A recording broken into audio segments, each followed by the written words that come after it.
Sir, मानाच्या घराच्या घरं निघालेली आहेत, मात्र आमदारांना 9 लाखामध्ये घर देणार नाही, असं कुठलंही नाहीये. आमदारांकरता कुठलाही वेगळा क्रायटेरिया ठेवण्यात आलेला नाहीये.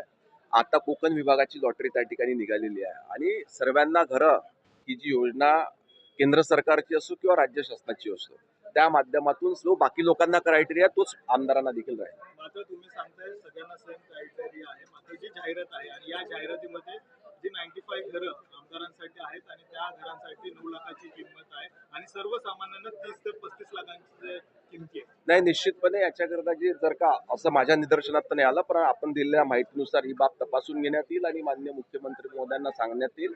जी सर्वसामान्यांना किंमत राहील तीच इतरांना देखील राहील. आकाशवाणी कॅन्टीन जी आहे ती बंद करण्यात आलेली होती, परंतु आता पुन्हा एकदा त्याच ठेकेदाराला काम देऊन पुन्हा सुरू करण्यात आलेलं आहे.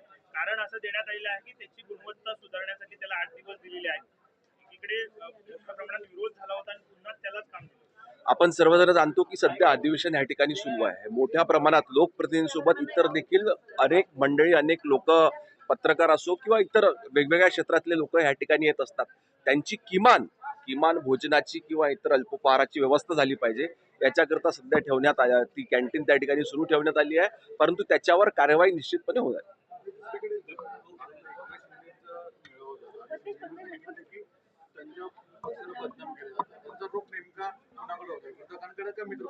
निश्चितपणे विरोधकांकडे महायुतीमध्ये अतिशय चांगला समन्वय त्या ठिकाणी आहेत. महायुतीचे सर्व नेते, सर्व लोकप्रतिनिधी एकत्र एकमेकांना विचारात घेऊन त्या ठिकाणी काम करतात.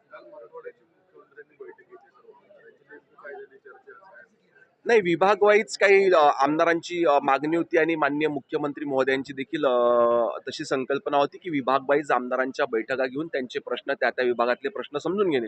कारण भौगोलिक परिस्थितीनुसार आपण जाणतो की त्या ठिकाणचे प्रश्न वेगवेगळे असतात, म्हणून त्या ठिकाणचे, जसं आता मराठवाड्याची झाली आहे, पुढे जाऊन विदर्भ, नंतर पश्चिम महाराष्ट्र, नंतर मुंबई, अशा बैठका सन्माननीय मुख्यमंत्री महोदय घेणार आहेत.